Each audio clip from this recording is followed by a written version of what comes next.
I will follow your word, oh Lord, with every step I take. I will listen to you, oh Lord, for you will show me the way.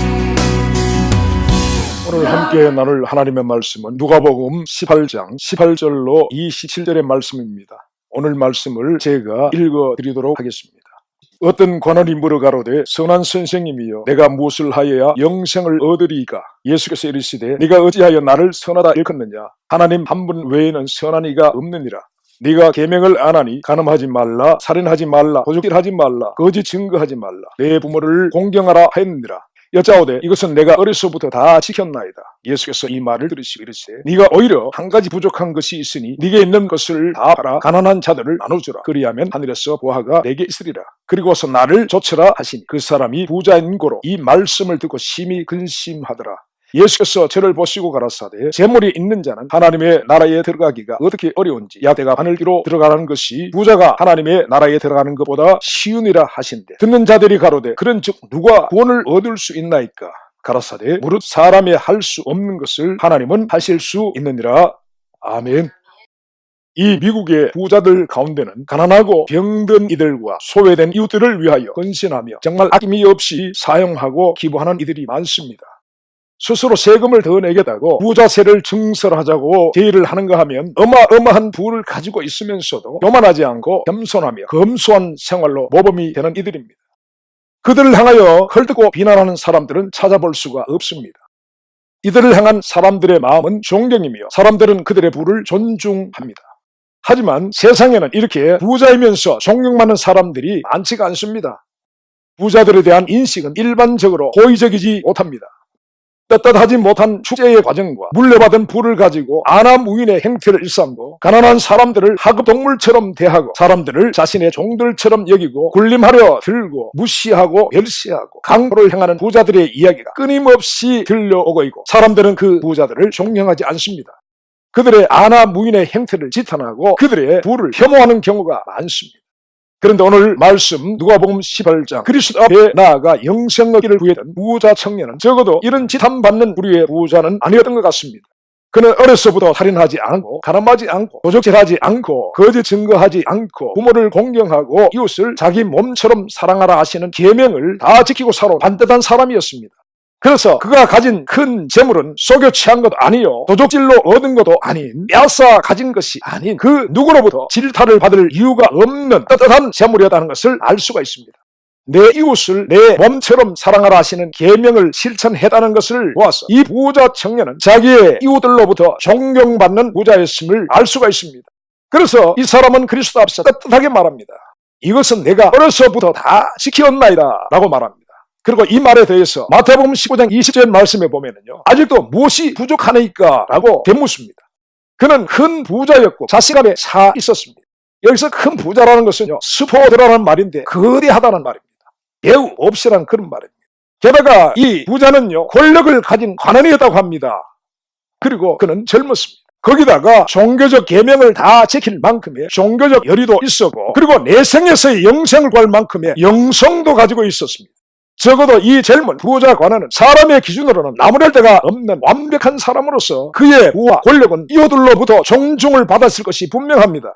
이 청년이 주님 앞에 나왔을 때 주님 옆에서 이 나무랄 것이 없는 부자 청년을 보던 주의 12 제자들도 이 복이 드문 청년을 보면서 인정과 감탄을 금치 못하고 있었을 것입니다. 그럴 때 그리스도께서요, 더 이상 무엇이 필요한가를 묻고 있는 자신만만한 그 청년을 사랑하심으로써 그에게 말씀하십니다. 22절 말씀에 내가 오히려 한 가지 부족한 것이 있으니 네게 있는 것을 다 팔아 가난한 자들을 나눠주라. 그리하면 하늘에서 내게 보화가 있으리라. 그리고 와서 나를 쫓으라. 그렇게 말씀하십니다. 여러분, 여기서 계시되어 있는 구원의 진리는요, 계명을 지켜 행함도 아니며 그리고 재물을 팔아 가난한 자를 나눠주는 것도 아니라고 하십니다. 여러분, 이런 일들은 분명히 귀하고 아름다운 일이지만 오직 구원은 구원자이신 그리스도를 쫓는 것에 있음을 말씀하고 있습니다. 주께서 청년에게 재물을 팔아 나누어 주라 하심은 그리스도라는 구원을 쫓지 못하게 하는 장애물을 제거하라 하시는 말씀인 것입니다. 여기서 구원자에 되신 그리스도의 눈은요, 부자 청년의 큰 재물이 그 사랑스러운 부자 청년으로 하여금 그리스도를 좇을 수 없게 만드는 큰 장애물임을 보고 계시는 것입니다. 주님의 이 말씀을 듣던 부자 청년은 심히 근심했다고 합니다. 그가 얼마나 근심하였는지 그가 한 그 근심을 페를리포서라는 단어를 쓰고 있는데, 이 단어는 그리스도께서 마태복음 26장 37절 38절에 십자가에 못 박히시기 전 겟셋마네 동산에서 땀방울이 피방울이 될 만큼 십자가를 두고 고민하셨다고 하셨던 그 고민과 동일한 단어를 쓰고 있습니다. 부자가 자기의 재물을 내려놓고 그리스도를 붙잡는다는 것이 얼마나 어려운 일인지를 그리스도께서 십자가를 앞두고 하셨던 그 고민에 비교하고 있는 것입니다. 그리고 여러분, 그 부자는 고민과 근심 끝에 그리스도의 구원의 길을 거절하고 마태복음 19장 22절 말씀해 보니까 그리스도를 떠났다고 했습니다. 그는 재물 곧 만몬의 길을 따라갔습니다. 여러분, 여기서 드러난 청년의 주인은 하나님이 아니었습니다. 그를 지휘하는 것은 재물 곧 만몬이었다는 것입니다. 여러분, 그가 재물을 소유한 것이 아니라 재물이 그를 소유하고 있었습니다. 청년은 결국 주인을 버리지 못하고 재물의 늪에 빠져 들어갔습니다. 이런 부자 청년을 향하여 주께서 탄식하십니다. 24절 25절 말씀에 예수께서 저를 모시고 가라사대 재물이 있는 자는 하나님의 나라에 들어가기가 어떻게 어려운지 약대가 바늘 귀로 들어가는 것이 부자가 하나님의 나라에 들어가는 것보다 쉬우니라 말씀하십니다. 그러자 주님의 이 말씀을 듣은 제자들 가운데서 절망에 찬 그 외침이 터져나왔습니다. 16절 말씀에 듣는 자들이 가로되 그런즉 누가 구원을 얻을 수 있나이까? 라고 말했습니다. 동일한 사건을 기록한 마태복음 19장 25절 말씀에 제자들이 듣고 심히 놀라가로되 그런즉 누가 구원을 얻으리까? 라고 했습니다. 그들은 너무나 놀랐습니다. 깜짝 놀라서 자기들도 모르게 이런 절망의 소리를 바라고 있는 것입니다. 저렇게 반듯하고 완벽한 부자 청년이 구원을 받지 못한다면 우리 가운데 구원을 받을 수가 있는 이가 누구입니까? 라는 것입니다. 저는 반듯한 청년의 구원이 약대가 바늘귀로 들어가는 것보다 더 어렵다면 법으로 거친 인생을 살아온 우리는, 그리고 세리로 지탄받는 일을 해온 우리는 어떻게 구원을 받겠느냐라는 것입니다. 제자들이 3년을 그리스도를 따랐지만 그들은 여기서 구원의 소망을 느낀 것이 아니라 구원자 그리스도 옆에서 구원에 대한 절망을 느끼고 있는 것입니다. 복음의 광채가 우리에게 비출 때 우리가 그 빛 가운데서 우리에게 먼저 다가오는 것은 구원의 환희가 아닙니다. 하나님 없이 허물과 죄 가운데 죽어있는 절망적인 자기를 발견하게 되는 것입니다. 3년을 섬겼던 복음의 주인공인 그리스도 옆에서 12 제자들이 지금 그 절망을 느끼고 있는 것입니다. 여러분, 시몬 베드로가 그랬습니다. 그는 자기의 빈배가 물에 잠기도록 고기로 채워주신 그분이 그리스도이심을 알게 되고 그는 그리스도 앞에 무릎을 꿇고 간청을 했습니다. 주여, 나를 떠나소서, 나는 죄인으로서이다. 여러분, 베드로는 자신을 비추는 그리스도의 복음의 빛 가운데서 그분을 도무지 자기 인생에 대해서 모실 수 없는 자기는 절망적인 존재임을 보게 된 것입니다. 천사들이 목자들에게 전하여준 우리에게 구주가 나신 소식은 기쁨의 좋은 소식이 맞습니다. 그러나 여러분, 복음이 우리를 비출 때 저와 여러분에게 일어나는 것은 먼저 죄인된 자신에 대한 절망과 죄에 대한 애통입니다. 사도행전 2장 37절 말씀에 베드로가 전하는 복음을 들은 유대인들이 말합니다. 저희가 이 말을 듣고 마음에 찔려 베드로와 다른 사도들에게 물어가로되 형제들아 우리가 어찌할꼬 하거늘 이렇게 말했다고 합니다. 여러분, 이것이요 복음을 들을 때에 일어나는 사람들의 정상적인 반응인 것입니다. 그런 그들을 향하여 주의 사도가 말합니다. 38절 말씀에 베드로가 가라오되 너희가 회개하여 각각 예수 그리스도의 이름으로 세례를 받고 죄사함을 얻으라. 그리하면 성령을 선물로 받으리니 라고 했습니다. 여러분, 복음은 기쁨과 함께 오는 것이 아닙니다. 어찌할꼬 라는 애통과 함께 오는 것입니다.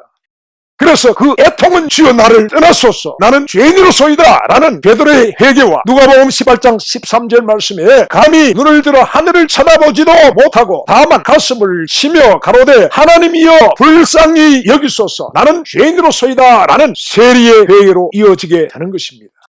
여러분, 오늘 이 시대에 유행하는 복음은 듣는 사람들이 전혀 부담을 느끼지 않도록 배려한 복음입니다. 사람들이 듣고 불쾌하지 않고 마음을 상하지 않도록 기가 막히게 만들어진 말 그대로 들으면 기쁘고 좋은 소식이 되어 있습니다. 여러분, 이것은 길을 가다가 알라딘의 마술 램프를 주운 것과 같습니다. 흥부가 얻은 박씨와 같고 혹부리 영감님이 얻은 도깨비 방망이 같은 복음입니다. 여러분, 횡재도 이런 횡재가 없는 것입니다. 그러나 여러분, 이런 가슴을 치며 어찌 할고가 일어나지 않는 복음은 복음이 아닐 수가 있습니다. 하나님을 향하여 주여 나는 죄인이로소이다 라는 베드로와 세리의 회개가 일어나지 않는 복음이라는 것은 가짜일 수가 있는 것입니다. 골로새서 3장 5절로 6절 말씀에 그러므로 땅에 있는 지체를 죽이라. 곧 음란과 부정과 사욕과 악한 정욕과 탐심이니 탐심은 우상 숭배니라. 이것들을 인하여 하나님의 진노가 임하느니라 라고 하셨습니다. 여러분, 복음의 광채 앞에서 드러난 악한 정욕과 탐심으로 가득한 내게 대한 애통과 그리고 그런 나를 향하여 진노하시는 하나님의 마음을 느끼고 두려움이 일어나야 하는 복음을 들은 것입니다. 여러분, 하지만 이런 회개의 복음은 저런 이들이 많지도 않고 그리고 그 복음을 증거해도 듣는 이들 중에 그 마음이 심히 불편해하며 귀를 막고 증오의 일을 드러내는 이들이 많습니다. 사도행전 7장 54절 말씀에 스데반 집사의 복음을 듣은 유대인들은 저희가 이 말을 듣고 마음에 찔려 저를 향하여 이를 갈았다고 합니다. 그리고 돌로 스데반을 쳐서 죽였습니다. 사도행전 4장 18절 말씀에 유대인의 사내들인 공회에 속한 자들도 복음을 전하는 사도들을 잡아 때리고 이것을 말하지도 말고 가르치지도 말라라고 그렇게 했습니다. 여러분, 주의 제자들이 전한 복음은 그들에게 불쾌한 소식이요 죽이고 싶은 증오를 일으키게 하는 소식이었다는 것입니다. 오늘 말씀에 주님이 전하신 복음은 부자에게는 고민하여 죽을 만큼 기쁘지 않는 소식이었습니다. 그리고 동일한 그 말씀을 듣은 제자들에게는 저절로 탄식이 터져나오는 절망의 소식이었습니다. 약대가 발을 뒤로 들어가는 것이 부자가 하나님의 나라에 들어가는 것보다 쉬우니라 주님이 그렇게 말씀하십니다. 여러분, 주님의 이 말씀 앞에서 여러분들은 무엇을 느끼고 있는 것입니까? 여러분들은 부자의 고민에 빠져드는 것입니까? 아니면 제자들의 절망이 느껴지는 것입니까? 아니면 주님이 무슨 말씀을 하셔든지 현대에 유행하는 구원의 교리인 영원한 구원의 확실을 확인하는 것입니까? 현대 기복주의의 가르침은 믿음의 조상 아브라함도 부자요 이삭도 거부였음을 내세웁니다. 기복주의자들에게 믿음이란 부와 연결이 되는 것으로서 각 사람이 가진 부로서 그 사람의 믿음의 정도를 가늠하는 것으로 여기고 있습니다. 특별히 기복주의자들에게 농사를 지으면 백배를 거두고 우물을 파면 셈의 원천을 얻었던 이삭의 형통은 부러움의 대상이 되기도 합니다. 그리고 야곱이 신풍나무, 단풍나무 껍질을 벗겨가며 이루었던 그 부를 모델로 삼아서 바라봄의 법칙이라는 오컬트적인 것을 교회 안으로 받아들였습니다. 이 바라봄의 법칙을 이용해서 자기가 사람이 그것을 창조할 수가 있다고 가르칩니다. 부는 이들의 바라봄의 대상입니다. 그리고 구원은 이미 완성되고 확증된 것이라고 말합니다. 그래서요, 이제 이 땅에서 우리가 할 일은 아브라함처럼 이삭처럼 부를 누리는 것이라고 말하고 있습니다. 그런 그들은 주님의 이 말씀에 반박을 할 것이 분명합니다. 그렇다면 아브라함도 이삭도 야곱도 바늘 귀에 들어갈 수 없는 약대처럼 천국에 들어가지 못하는 것입니까? 라고 할 것입니다. 이것은 마치 부활이 없음을 증명하기 위해 7 형제의 아내가 되었던 여인이 부활한다면 이 여인은 누구의 아내가 되어야 하는 것인가? 그 부활의 모순을 주장하며 의기양양해 하던 사두개인들처럼 현대의 기복주의자들은 거부였던 아브라함과 이삭과 야곱의 구원을 들면서 주님의 말씀의 모순과 잘못을 입증하려 들 것입니다. 그렇다면 정말 주님의 이 말씀에 비추어 아브라함이나 이삭, 야곱의 부와 그들의 구원은 어떻게 우리가 이해해야 하는 것일까요? 여러분, 물질은 그 자체가 선도 아니고 악도 아닙니다. 다만 그 물질이 누구에 의해 어떻게 사용되는가에 의해 선한 도구가 되고 악의 도구가 되기도 하는 것입니다. 예리하게 잘 만들어진 칼이 의사의 손에 쥐어질 때는요, 그 칼은 생명을 살리는 도구가 되는 것이지만 만약에 강도에게 그 칼이 쥐어지게 되면 사람을 해하고 재산을 강탈하는 죽이는 도구가 되는 것입니다. 어머니 손에 들려진 칼은 가족들의 행복과 건강을 위하여 요리를 만드는 도구가 되고 학생에게 그 칼은 연필을 깎는 공부의 도구가 됩니다. 하지만 소매치기의 손에 들려진 예리한 칼은 다른 사람의 주머니를 찌고 여성들의 백을 가르는 도구가 되는 것입니다. 여러분, 칼은 그 자체가 선도 아니요 악도 아닙니다. 누구에게 들려지느냐에 따라 선한 도구로 혹은 악한 도구로 쓰여질 뿐인 것입니다. 깊은 산속 옹달새 물을 젖소가 먹으면 우유가 되어져서 많은 생명을 위한 유익한 식품이 됩니다. 그러나 그 맑은 옹달샘의 물을 뱀이 먹으면 그 물은 등산객의 발을 물어 사망에 이르게 하는 독이 됩니다. 같은 샘물을 누가 먹느냐에 따라 그것은 선하게 쓰여질 수 있고 악하게 쓰여질 수가 있는 것입니다. 로마서 6장 13절 말씀에 또한 너희 지체를 불의의 병기로 죄에게 드리지 말고 오직 너희 자신을 죽은 자 가운데서 다시 산 자 같이 하나님께 드리며 너희 지체를 의의 병기로 하나님께 드리라, 그렇게 말씀하고 있습니다. 여러분, 저와 여러분의 지체도 죄에게 드려질 때 우리는 불의의 병기가 된다는 것입니다. 불의를 위한 전쟁의 도구가 된다는 것입니다. 그러나 동일한 저와 여러분의 지체가 하나님께 드려질 때 의의 병기로서 하나님의 나라와 의를 위한 도구가 된다고 하는 사실입니다. 해적선안에서 일하는 의사와 그리고 의료 혜택을 받지 못하는 가난한 곳을 찾아가는 의료 선박의 의사는 다릅니다. 같은 사람을 치료해도 여러분, 해적선의 의사는 강도들 하여금 강도질을 더 건강하고 힘있게 하도록 해적을 치료하는 불의의 도구일 뿐이라는 것입니다. 여러분, 이처럼 누구에게 드려져서 누가 나를 사용하는가에 따라 저와 여러분은 의의 도구일 수도 있고 악의 도구일 수가 있는 것입니다. 창세기 24장 1절 말씀에 여호와께서 그의 범사에 복을 주셨다라고 했습니다. 누구에게요? 아브라함에게요. 여호와 하나님께서 아브라함에게 그의 범사에 복을 주셨다라고 말씀하고 있습니다. 하나님은 믿음의 조상 아브라함에게 전쟁을 치를 수 있는 318명의 강력한 가병들을 가지게 하셨고 그리고 그들을 건사할 수 있는 큰 재물도 주셨습니다. 그리고 이삭에게는 그 아버지 아브라함의 모든 것을 물려받게 하시고 그가 하는 모든 일에 백배의 축복과 형통의 복을 더 받았습니다. 창세기 26장 12절에서 14절 말씀에 이삭이 그 땅에서 농사하여 그 해에 배배를 얻었고 여호와께서 복을 주심으로 그 사람이 장대하고 왕성하여 마침내 거부가 되어 양과 소가 떼를 이루었다라고 했습니다. 이들이 하나님께 받았던 이런 복을 우리는 모두가 부러워하는 것입니다. 근데 여러분, 주님의 오늘 말씀에 의하면 여기서 이들의 구원에 문제가 발생하게 됩니다. 이렇게 거부였던 이 믿음의 조상들은 여러분 어떻게 해야 되는 것일까요? 그리고 여러분, 분명한 것은 그들에게 이런 복을 주셔서 거부로 만들어주신 분이 바로 오늘 부자 청년에게 부자의 구원이 약대가 바늘기로 들어가는 것과 같다라고 하신 그분이라는 사실입니다. 여러분, 우리는 아브라함이나 이삭의 구원을 의심치 않습니다. 그러나 동일한 부자들인데 아브라함이나 이삭은 바늘귀 같은 천국으로 들어갈 수 있는 부자들이요, 그런데 부자 청년은 약대처럼 바늘귀로 들어갈 수 없는 부자라는 사실이 우리의 생각을 어렵게 만들기는 합니다. 여러분, 하나님은 만복의 근원이십니다. 그 하나님은 민수기 6장 24절로 26절 말씀에 여호와는 내게 복을 주시고 너를 지키시기 원하시는 분이라고 말씀하고 있습니다. 여러분, 하나님은 이처럼 복 주시기를 원합니다. 그리고 사람들은 정말 눈물이 나도록 그 복을 받기를 원합니다. 이 미국을 살면서요, 누가 재채기만 해도 미국 사람들은 가브레슈요, 가브레슈라고 인사를 합니다. 범사에 이런 인사를 입에 달고 삽니다. 그리고 여러분, 한국 사람들의 주변을 살펴보시는 분들은 복이라는 말이 그 주변에 도배되어 있음을 보게 될 것입니다. 복에 대한 집착은 어느 나라나 다를 것이 없습니다. 이처럼 하나님은 복 주시기를 원하시고 사람들은 복 받기를 원합니다. 그런데 문제는 그 복을 받은 사람이 별로 없다는 사실입니다. 참으로 이상한 일이지 않습니까? 혹시 딜리버리 과정에서 무슨 배달 사고가 난 것이 아닐까요? 청소년인 자녀가 친구와 놀겠다고 부모에게 몇만 불을 용돈으로 달란다고 그 돈을 선뜻 내어주는 부모는 없습니다. 장난감 칼을 가지고 놀던 어린아이가 장난감 칼에 실증을 내고 진짜 칼을 달라고 조른다고 진짜 칼을 아이 손에 쥐어줄 부모는 없습니다.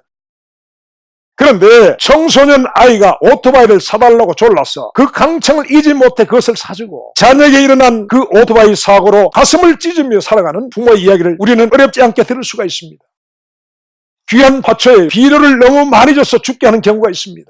그리고 물을 너무 주어서 죽이는 경우가 많습니다. 과유불급이라는 말이 있는데 이 과유불급이라는 말처럼 지나치면 부족함과 마찬가지라는 말입니다. 여러분, 하나님은요, 자식의 간청을 이기지 못하는 어리석은 부모가 아니십니다. 그분은 자신의 자녀들이 많은 재물 때문에 재물에 빠져 죽는 것을 원치 않으십니다. 연락하던 부자보다 차라리 걸식하던 나사로를 원하십니다. 만약 거지 나사로에게 부자의 재물을 주었다면 그 나사로가 후에 아브라함의 품에 안겼다는 예화가 성경에 빠져 있을 수도 있다는 것입니다. 여러분, 사람은 그런 존재들입니다. 저는 며칠 전 한국에서 요양병원을 운영하시는 어느 원장님에게 들은 이야기가 있습니다. 미국에 살던 어떤 부인이 말기암에 걸려서 그 원장님의 병원에 입원을 했다고 합니다. 그런데 그 부인에게 많은 재산이 있었는데 그 재산 때문에 그 부인은 남편과 매일 욕하고 싸웠다고 합니다. 부인이 죽는 날 아침까지 재산 때문에 남편에게 욕설을 하고 싸우다가 그날 돌아가셨다고 하는 것입니다. 여러분 어떻게 생각하십니까? 그 부인에게 차라리 거지 나사로처럼 아무것도 없었다면 적어도 그런 불행하고 욕된 죽음을 죽지는 않았을 것입니다. 그 부인은 말기암에 의해 죽은 것이 아니라 가진 재물에 빠져 죽은 것입니다. 하나님은 아무리 많은 재물을 가져도 그 재물에 빠져 죽지 않을 수 있는 사람에게 재물을 맡기십니다.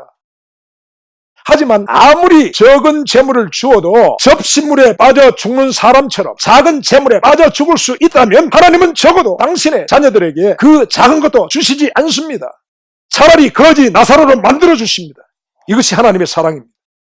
기복주의자들이 생각하는 하나님의 사랑과는 너무나 다른 사랑인 것입니다.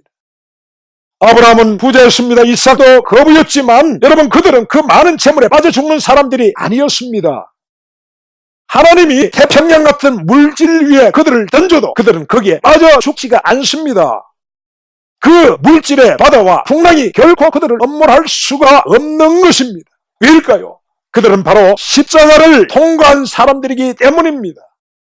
그들은 하나님이 명하신 모리아산 제단 위에서 자기를 죽인 사람들입니다. 아브라함은 자신의 생명 같은 아들 이삭에게 칼을 내리칠 때 그는 자의 죽음을 죽었습니다.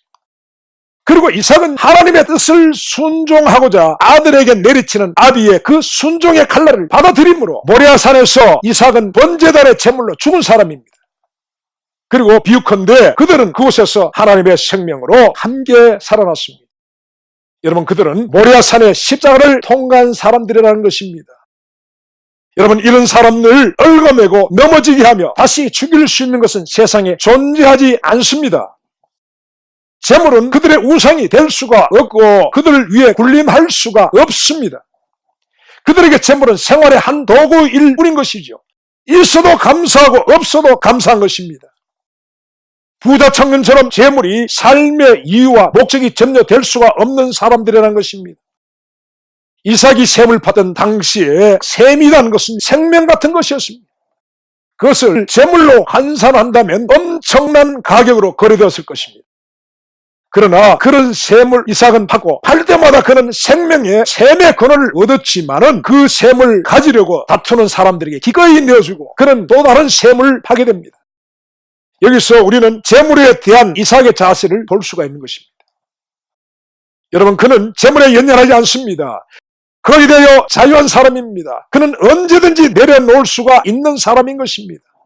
여러분 이것은 모세도 그랬습니다. 그는 그리스도를 위하여 받는 능력을 애굽의 모든 보화보다 더 큰 재물로 여겼다고 성경이 증거하고 있습니다. 그리고 바울도 그렇습니다. 그는 그리스도를 얻고 그리스도 안에서 발견되기 위해서는 모든 것을 해로 여기고 배설물로 여겼다고 합니다. 여러분 이들은 십자가를 통과한 사람들인 것입니다.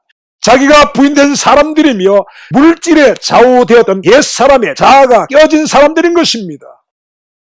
이러한 사람들의 삶의 자세는 이렇습니다. 빌립보서 4장 11절로 13절 말씀에 내가 궁핍함으로 말하는 것이 아니라 어떠한 형편이든지 내가 자족하기를 배웠노니 내가 비천에 처할 줄도 알고 풍부에 처할 줄도 알아 모든 일에 배부르며 배고픔과 풍부와 궁핍에도 일체의 비결을 배웠노라. 내게 능력 주시는 자 안에서 내가 모든 것을 할 수 있느니라 입니다. 여러분 이들을 움직이는 것은 재물의 힘이 아닙니다. 하나님의 능력이라고 하는 것입니다. 이들은 모두가 부자였지만은 바늘기로 얼마든지 들어갈 수 있는 자기를 부인하고 자아가 깨어진 부자들이라는 것입니다. 마가복음 14장에 옥합을 깨뜨려 그리스도께 향유를 부어 그리스도의 죽으심과 연합이 되었던 예언의 행한 일 속에서 바늘기와 같은 천국의 문으로 들어갈 수 있는 방법이 계시되어 있습니다. 여러분 놀라운 비밀입니다. 약대나 옥합이나 바늘기로 들어갈 수 있는 것들이 아닙니다.